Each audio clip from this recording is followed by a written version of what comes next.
Welcome to the TD K-12 podcast. I'm here to help you navigate the exciting world of living overseas, being an expat, international teaching, and more. I was an expat living and working overseas from 2002 until 2019. After relocating, I decided I wanted to share information I had for those people who might be looking to go overseas and those people who are already overseas and looking to make a move. So join me for this podcast, and if you want to watch on YouTube, the podcast is on YouTube with some visuals. There are links both in the podcast show notes and on YouTube. Please subscribe and hit the like button if you like this. Let's get started.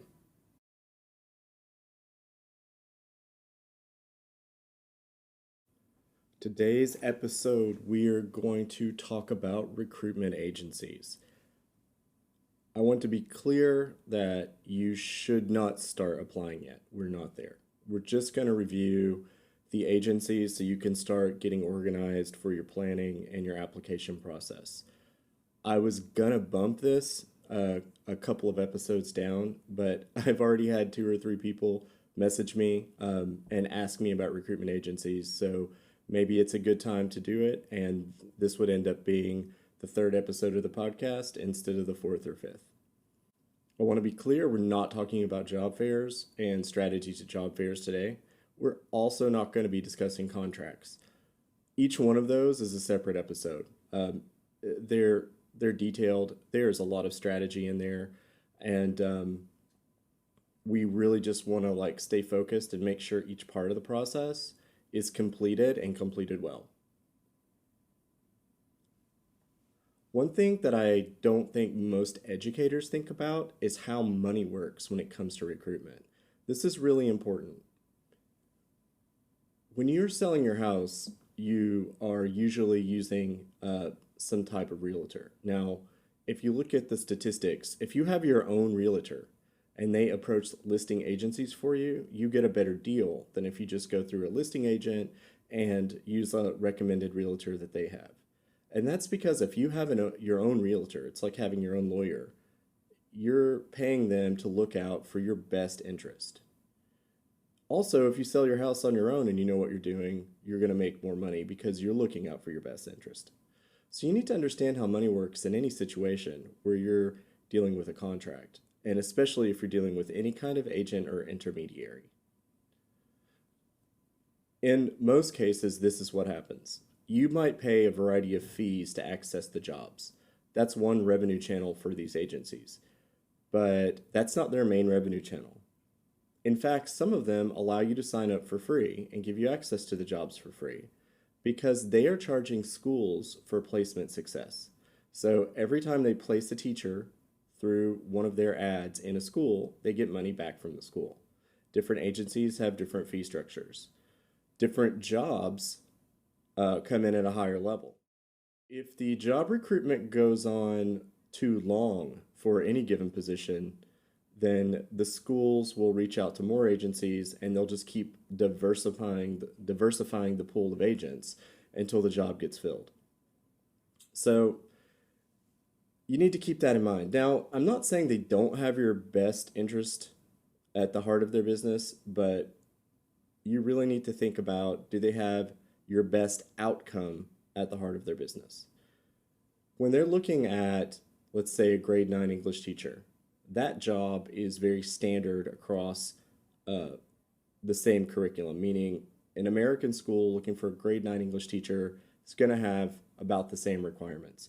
The schools would argue, no, we want this, we want that, we're looking for X, Y, and Z. That's fine early on when there's a lot of people to choose from, but as the days go on, schools start to really cut back on all the frills, and they start really looking at the heart of what the teacher has to offer. They start looking at the resume, what they can teach, etc. So what I'm saying is that you get to a point where a grade 9 English teacher at any school that has the same curriculum model is about the same on paper.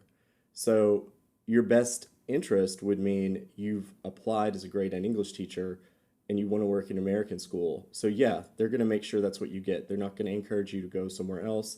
They're going to discourage you from getting into a curriculum where you might not be able to do your job immediately and feel stressed, and you're going to want to like make a job change, and they're going to have to step in and negotiate with you in the school. Your best outcome, that's the amount of money you make and the benefits and everything else. Your best outcome among three schools, that's going to really be up to you getting at those three schools. The search agent is just going to present you with the three schools, and they're not going to tell you which one is the best. So, best interest, best outcome, two different things. Think about how the money works when you're looking for jobs and realize that it's a market, it's a business, and once you're contracted into it, you need to be really diligent. Local versus international hire. This is a weird one, but let me try to make it as clear as I can. For most people, after you're already overseas, you do not want to apply for jobs inside the country that you're working in, even if you want to stay in that country. Meaning, let's say that you are in Japan and you're working at a school, and there's another school that has a job available. And you just are like, I love living here. I just want to change jobs. You need to wait for a job fair or some external event where you can leave Japan and go interview with the school. You want to do that because contractually, you always need to be an international hire or an international candidate. If you were ever offered a job as a local candidate, it's basically the same job with much fewer benefits. And it's something you want to avoid. So normally you do have to leave the country even if you're applying for jobs within the country. There are a few exceptions. We'll talk about those in just a minute. Your strategy for recruitment agencies should be very similar to like investing in stock. Here are some things that you need to know. First, you need to diversify, but not to saturate. Keep in mind most positions are cross-posted. So it's good to join one or two large recruitment agencies. It's also good to join a medium-sized one, and it's good to join some that have niche placement in areas that you are interested in, and you know that because you've already reviewed all of your priorities. You don't want to spend a lot of money joining all the large agencies because you're going to find the jobs are the same. So you basically have paid to see the job 3 times. What's interesting is you're going to, through this process, meet people probably online, like in Facebook or Twitter, or LinkedIn. You're going to say, "Oh, you teach overseas. I'm interested in doing that. How did you get started?" And they'll say, "Oh, I joined company A and they helped me, find a job." And they're going to highly recommend that company because that company helped get them a job. It doesn't mean they even looked at any other companies. It doesn't mean they have any experience with any other process. It's what I call the "my doctor is the best" scenario. No one wants to think about the fact that their doctor could have gotten a C in anatomy, but somebody got a C. And so everybody just says, "Oh yeah, go to my dermatologist. My dermatologist is the best."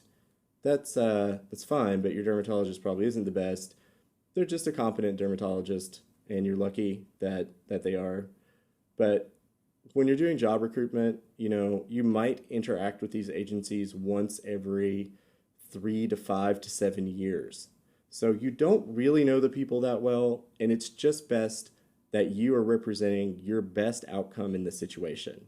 So you want to make sure that you have 1 or 2 large agencies, a medium one, and a small niche one.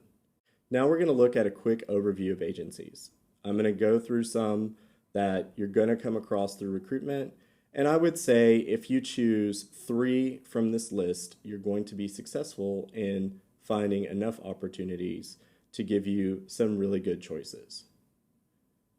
First is Search Associates. Search Associates has been around for a very long time. I've used them. I would say the majority of the people I've worked with at some point in their careers have used them. It's a good one to start with, and it's a good one to join because their process for getting your materials ready will prepare you for every other process you're going to face. So let me say that again. If you join Search, the process that they have you follow to get all of your materials ready will prepare you for every other job interview situation, job application situation you're going to face. So that's why I like Search. They ask a lot of hard questions, they ask for a lot of documentation. They also allow you to prepare and upload videos. So, in that sense, it's a really good place to start. It is not a good place to do a half completed application. And that's why I've asked you not to start applying yet, because in another episode, we're going to cover everything you need to basically set up and apply for Search Associates and then all the other agencies. Even if you skip Search and you go to the next one on the list, International School Services, you're going to realize that the larger services require a lot of documentation. You do not want to have a partially completed profile. This is a huge mistake. It makes you look like you didn't pay attention to detail. And when employers are searching you, there's a point where your profile is searchable, but maybe still not complete. You just don't want that. When you log in, you need to be ready to sit down, complete everything so that when you hit submit, you're ready and you're being searched. So the second one on the list, I just mentioned International School Services, big, popular. I have some friends who only work with them exclusively. They have their own schools. I think it's more of like a management company that runs schools. So there's a lot of good opportunities there, especially in emerging or developing markets where you can get a leadership position if you're looking to move out of teaching and into leadership. The University of Northern Iowa, or the UNI Job Fair. This is a job fair. You do have to sign up with them. You have to send them information. They have to agree to list you. But they have a very popular recruitment fair. It is in Iowa. I can't tell you how many people I've met around the world who said they got their start because they went to that fair. I've never been there, but it seems fairly successful. And when I've spoken to administrators that went to that fair and then they came back, they seemed happier than when they came back from other job fairs. So that's something to look into. So it's weird. It's not like doing a full online agency. You're more committed to going to the fair. It's definitely not something that you can just do completely online, as far as I know. So I would definitely recommend, if you're in North America, Canada, it might be worth looking at. Thai Online. You should join Thai Online if you plan on teaching overseas. I do blog for Thai Online. I don't get paid for it. They're not paying me to say this, but it's a good organization. It is very affordable. It's like $35 a year or something, $50 a year to get the newsletter, the blogs, and to get all their job listings. Here's why Thai Online is interesting. It's very affordable. They have a variety of jobs, from well-established schools to emerging markets. And they have a lot of people who are contributing to their content who are working at schools and who are administrators at schools. It's a good place to connect. It is a good place to get information about schools you might be applying for. Thai's one of those where they have a place for you to paste in your CV. That can be a little tricky. So going back to the previous episode, make sure that if you do Thai Online, that you've got one of those character word counter things opened and that you have a simplified version of your resume, because you can't paste anything fancy in. CRS, Educational Recruitment. I'll have links in the show notes. You can Google that. They are focused on two big markets, China and and I would say the UAE. They have stuff in the Middle East, but China and the UAE, they're very focused on those two markets. They have job fairs in Shanghai and in Abu Dhabi. The good thing about CRS, and this is one of the only exceptions I'm aware of, is that if you're working in China and you want to change to a job in China, or you're working in the UAE and you want to change to a job in the UAE or the Middle East, you can go to those job fairs and recruit, and you're going to be an international hire. No one is going to try to force you into a local contract. If a school tries to do that, they're shady and you just need to walk away. I worked with CRS on a couple of occasions, and I found them to be honest, straightforward people One thing I liked about one of the recruitment people I was dealing with is that she lived in Shanghai and she was recruiting me for a job in Shanghai. Unlike a lot of the recruitment agencies where the people just travel around and visit places, a lot of your smaller agencies have people based in the countries they're working to, they have people based in the countries where they're placing teachers and administrators. And it's a completely different dynamic when you're asking about things like, how's the subway work? Where should I live? What are the hospitals like? An agent at Search Associates who hasn't lived in Shanghai is just going to say, well, we haven't really had a lot of complaints and it seems like it's getting better. They're not going to be able to say, well, there's really only 4 hospitals you should use in the city, and this is what you need to do, and make sure your healthcare is X, Y, and Z. They're not going to have that information. So you can, if you're focused and you want to be in China, you want to be in the UAE, you definitely need to add CRS to your list. I think you can join as a candidate for free. You just have to complete the profile and get accepted. One that I've seen lately and I have no experience with is leopard fish. Now, I'm mentioning leopard fish because over the years they have grown. So their ads have grown, the number of postings have increased, their website's gotten bigger and bigger.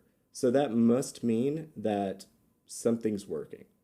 Leopard fish seems to be in emerging markets mostly. So Africa and parts of Asia. I'm sure they're also looking at Eastern Europe and some other areas that are starting to open up. A lot of people are afraid of emerging markets. But just like the stock market, international stocks in emerging markets have been something that a lot of people have invested in because the opportunity for growth is large. So if you've been teaching for 10 or 15 years at a public school in America, and you know all the policies and procedures, all the safety stuff, fire drills, everything. It's not just the teaching, you know how the institutional plan works. That's valuable in an emerging market. That's valuable enough for you to say, I've been an English teacher, I'm interested in being an administrator. Sometimes all a new school needs is an organized, creative person to take over and start leading the way. I'm not saying these jobs are easy, but it could be a good launch pad for you. Straight to school applications are becoming more and more popular. A lot of schools are using services like Schroll, who have very, very detailed application processes for candidates. And some schools, like the International School in Luxembourg or the American School in London, they have their own career recruitment HR system. The only thing I can say about the straight to school applications is that sometimes they're kind of a black hole because you don't have an agent. There's no way for you to push the school or even make sure that they received your materials. Steve Jobs said that when you're looking at the difference between the best and the worst, that the dynamic range is 2 to 1, or about a 20% difference in most cases. So he gave an example of if you're in New York and you take the best taxi you can find and the worst taxi you can find, the best one might get you to your destination 30% faster. But, that's if one takes 10 minutes, the next one's not going to get you there in like 5 minutes. It's an incremental, insignificant difference. You're still going to get to the location about the same time as the person in the best taxi if you're in the worst taxi. It's important to remember that when you're looking at the differences in terms of what you get, if you've taken a job that meets your requirements, that's within your salary needs, that has good health care, that has good housing, you're really just talking about getting along with your coworkers, your boss, and your students. And those can vary year to year. You can start a job at an amazing school and the school's going to be amazing, but they could go through a 2 or 3 year period where a lot of that application process wasn't really up to par, or they decided to allow a lot of students in who were below the level that they had taken before because they needed more tuition and they needed to keep the doors open. And then your job's going to get harder, but your life goals, your priorities are being met equally. And I think that's what's important to keep in mind, that you're not looking for the perfect job. You're looking for a job that gives you the best possible outcome that you can get, and you will find that as long as you stay focused and stay disciplined in your planning.